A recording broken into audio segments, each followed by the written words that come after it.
नमस्कार और स्वागत है। आईएएस की तैयारी की जो ये लंबी जर्नी है ना, आज हम उसमें अपना पहला कदम रखने जा रहे हैं। एनसीईआरटी हिस्ट्री का चैप्टर 1। देखिए, ये सिर्फ एक चैप्टर नहीं है, ये समझिए भारत के पास्ट के रहस्य को सुलझाने का हमारा पहला केस फाइल है। तो चलिए इसे क्रैक करते हैं। तो हर अच्छी इन्वेस्टिगेशन एक सवाल से शुरू होती है ना? और हमारे इस केस का सेंट्रल मिस्ट्री वो रशीदा का यही सवाल है। भाई, इतने साल पहले क्या हुआ था, ये कोई कैसे जान सकता है? और सच कहूं तो यही वो सबसे बेसिक सवाल है जहां से हर हिस्टोरियन, हर इतिहासकार अपनी खोज शुरू करता है। अच्छा, तो इस सवाल का जवाब ढूंढने के लिए हमें बनना पड़ेगा हिस्टोरिकल डिटेक्टिव्स। मतलब इस सेक्शन में हम यही समझेंगे कि हिस्ट्री असल में है क्या। ये बस सुरागों को ढूंढने और फिर उन डॉट्स को कनेक्ट करने की एक जबरदस्त कहानी है। देखिए, ये बात मैं नहीं कह रहा, एनसीईआरटी खुद कहती है। कोट है, historians and archaeologists are like detectives, जो इन सभी सोर्सेस को क्लूज की तरह इस्तेमाल करके हमारे पास्ट के बारे में पता लगाते हैं। और यही एनालिटिकल स्किल, ये जो जासूसी वाली स्किल है ना, यही तो आपको सिविल सर्विसेज एग्जाम में एज देगी। तो चलिए इन्वेस्टिगेशन का पहला पार्ट शुरू करते हैं।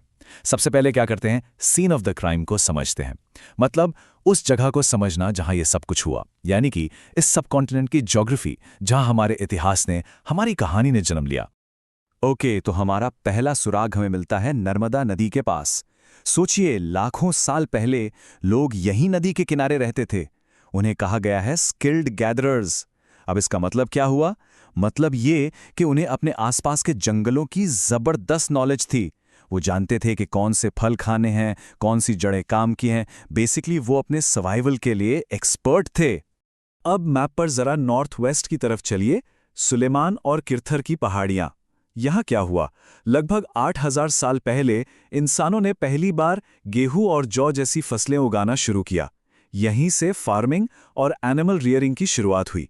और ये हिस्ट्री का एक मेजर टर्निंग पॉइंट था, एक रेवोल्यूशन समझिए। और मजे की बात यह है कि फार्मिंग सिर्फ नॉर्थ वेस्ट तक ही नहीं रुकी। ये आइडिया, ये टेक्नोलॉजी फैलने लगी नॉर्थ ईस्ट में गारो हिल्स तक और सेंट्रल इंडिया में विंध्यास तक। और हाँ, एक बहुत इंपॉर्टेंट फैक्ट जो सीधे सीधे प्रीलिम्स में आ सकता है, चावल सबसे पहले विंध्य के नॉर्थ में उगाया गया था। Mark this point. तो ये जो पूरा डेवलपमेंट हुआ, इसे एक टाइमलाइन पर देखते हैं, पिक्चर एकदम क्लियर हो जाएगी। देखिए, कहानी शुरू हुई 8000 साल पहले सुलेमान और किरतर हिल्स में खेती से। फिर एक लंबा जंप, 4700 साल पहले इंडस नदी के किनारे भारत की पहली सिटीज बसी।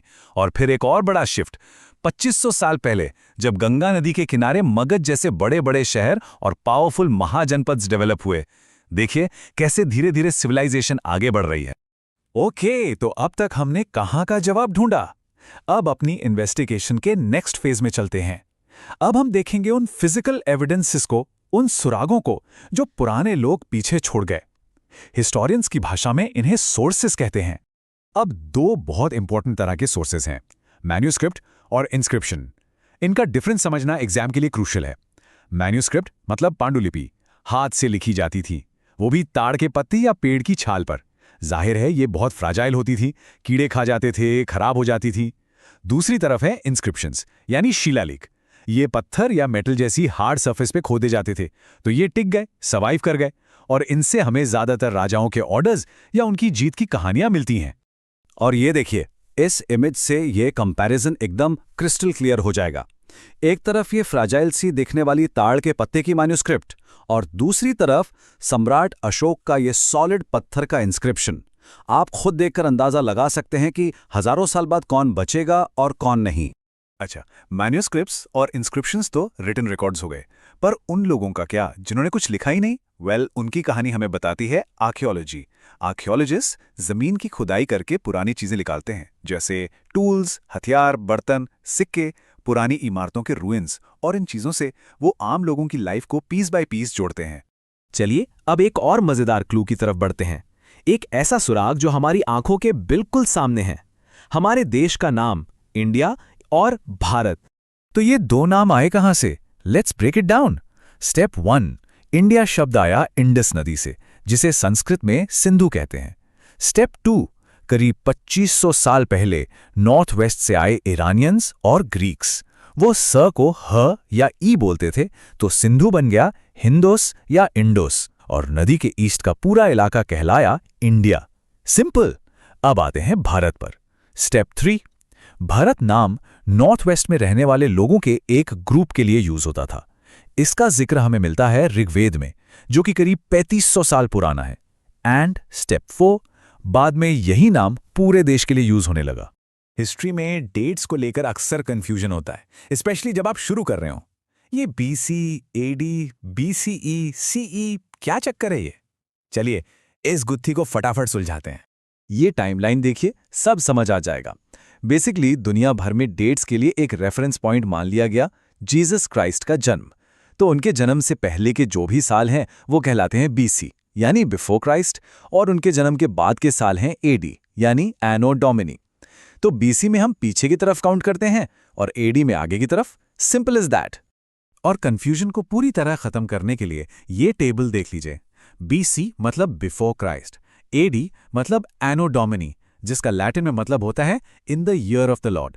अब आजकल ज्यादा न्यूट्रल टर्म्स यूज होते हैं, तो BC की जगह BCE यानी बिफोर कॉमन एरा, और AD की जगह CE यानी कॉमन एरा। मतलब बिल्कुल सेम है, बस नाम अलग हैं। और एक और टर्म है BP मतलब बिफोर प्रेजेंट। ये साइंस में ज्यादा यूज होता है। तो अब डेट्स को लेके कोई कंफ्यूजन नहीं होना चाहिए, राइट? ओके, अब हम अपनी इन्वेस्टिगेशन के सबसे जरूरी, सबसे क्रिटिकल हिस्से पर आ गए हैं। और सवाल बहुत गहरा है। क्या अतीत यानी पास्ट सिर्फ एक ही होता है? क्या सबकी कहानी एक जैसी थी? जरा इस किताब के टाइटल पर ध्यान दीजिए। इसका नाम हमारा अतीत नहीं है, इसका नाम है हमारे अतीत, प्लूरल में आवर पास्ट्स। ऐसा क्यों? क्योंकि पास्ट एक नहीं था। अलग अलग लोगों के लिए पास्ट भी अलग अलग था। सोचिए, एक राजा की लाइफ, एक मर्चेंट की लाइफ और एक किसान की लाइफ। क्या इन सबका पास्ट एक जैसा हो सकता है? बिल्कुल नहीं। तो ये अलग अलग पास्ट क्यों हैं? सिंपल सी बात है। राजा महाराजा अपनी लड़ाइयों और जीतों के रिकॉर्ड्स बनवाते थे, इंस्क्रिप्शंस खुदवाते थे।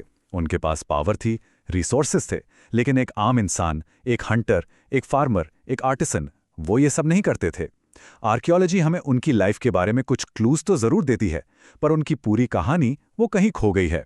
और हिस्ट्री को समझते वक्त ये गैप समझना बहुत जरूरी है। तो आखिर में मैं आपको एक सवाल के साथ छोड़ता हूं।